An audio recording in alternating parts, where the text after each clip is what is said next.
Fevralın 28-i saat 8-dən, martın 7-si saat 14-ədək İran İslam Respublikasından Azərbaycana ümumilikdə 1797 nəfər təxliyə edilib. Təxliyə olunanların 297-si Azərbaycan vətəndaşıdır. Bundan başqa 521 Çin, 282 Rusiya, 173 Tacikistan, 119 Pakistan, 57 Oman, 54 İtaliya, 32 İndoneziya, 21 İran, 20 İspaniya, 18 Səudiyyə Ərəbistanı, 16 Fransa, 13 Gürcüstan, 10 Bolqarıstan,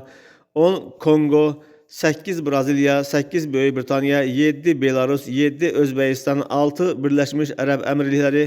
6 Slovakiya, 6 Kanada, 5 Serbiya, 5 Nigeriya, 5 Əfqanistan, 5 Qazaxıstan, 5 Çexiya,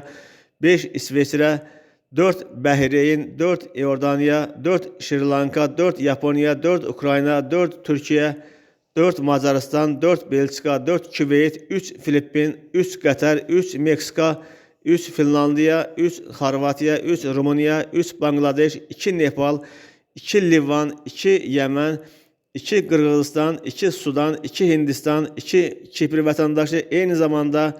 Polşa, Avstraliya, Tunis, Cənubi Afrika, Maldiv adaları, Myanma, Kuba, İsveç, Almaniya, Vatikan, Argentina, Bosniya və Hersegovina, Latviya, Misir və Amerika Birləşmiş Ştatlardan hər biri bir nəfər olmaqla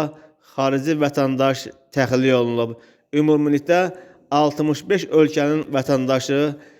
İrandan Azərbaycan sərhədi vasitəsilə təxliyə edilib. Həmçinin yaxın şərqdə yaranmış vəziyyətlə əlaqədar olaraq uçuşları ləğv olunmuş ölkə vətəndaşlarının Azərbaycan tərəfindən Səudiyyə Ərəbistanının Ciddə şəhərindən Bakıya təyyarə ilə təxliyəsi həyata keçirilib. Təxliyə reysi vasitəsilə ümumilikdə 200-dən çox vətəndaşın ölkəyə qayıdışı təmin olunub.